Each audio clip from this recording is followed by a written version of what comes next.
Maldives. Tourist destination.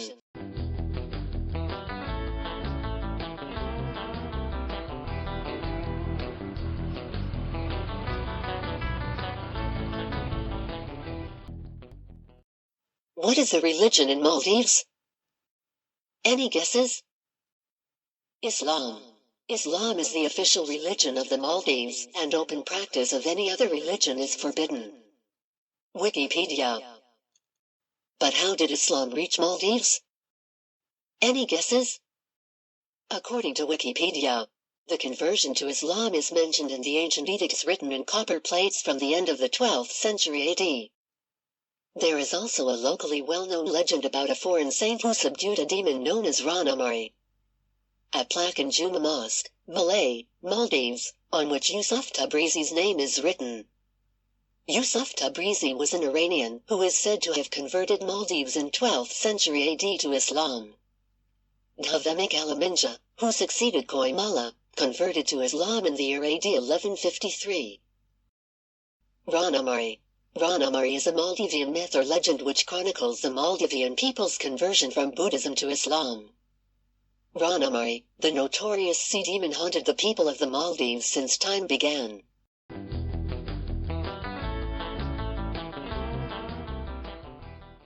But the real answer to this question lies with Ibn Battuta. Who is Ibn Battuta?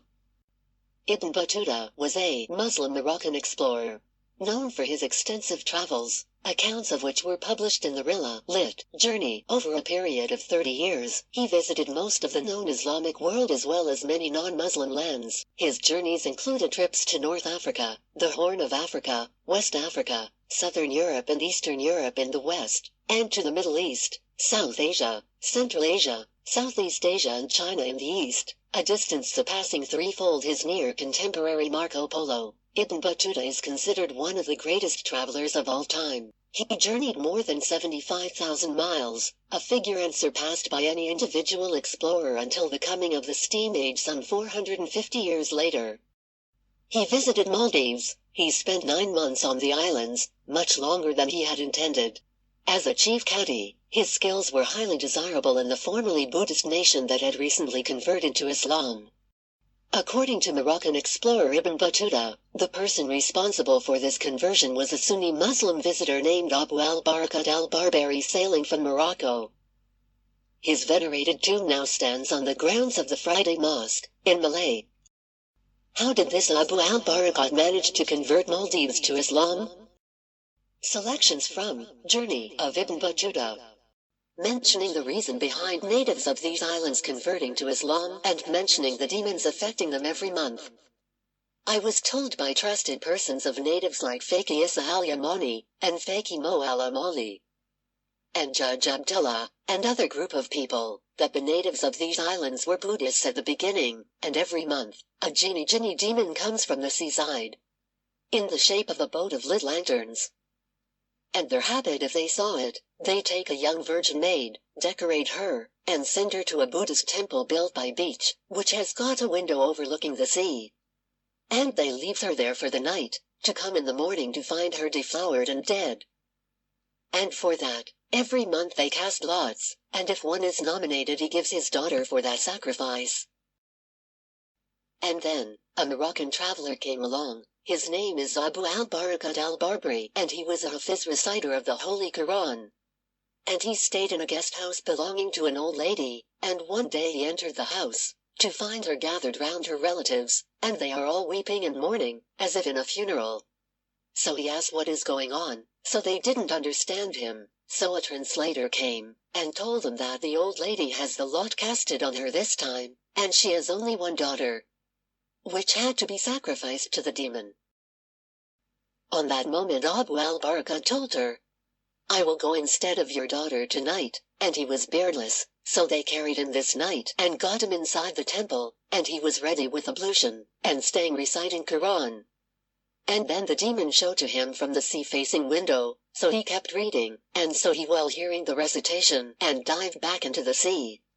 and the morning rise while the Moroccan's still reading as he is, and so the crowds came as usual to take the sacrifice for cremation, but they found him alive and reading.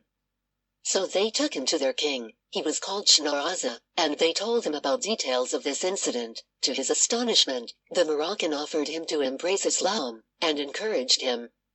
So he replied, "Stay with us till next month, and if you did the same, and survived the demon, I will embrace Islam." But before the month ends, he embraced Islam, as well as his family, sons and his fellow citizens.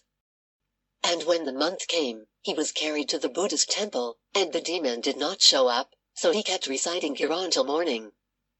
And the Sultan came and his people with him, to find him reading, so all the islanders converted, and sent messages to the rest of the islands, and they all embraced Islam.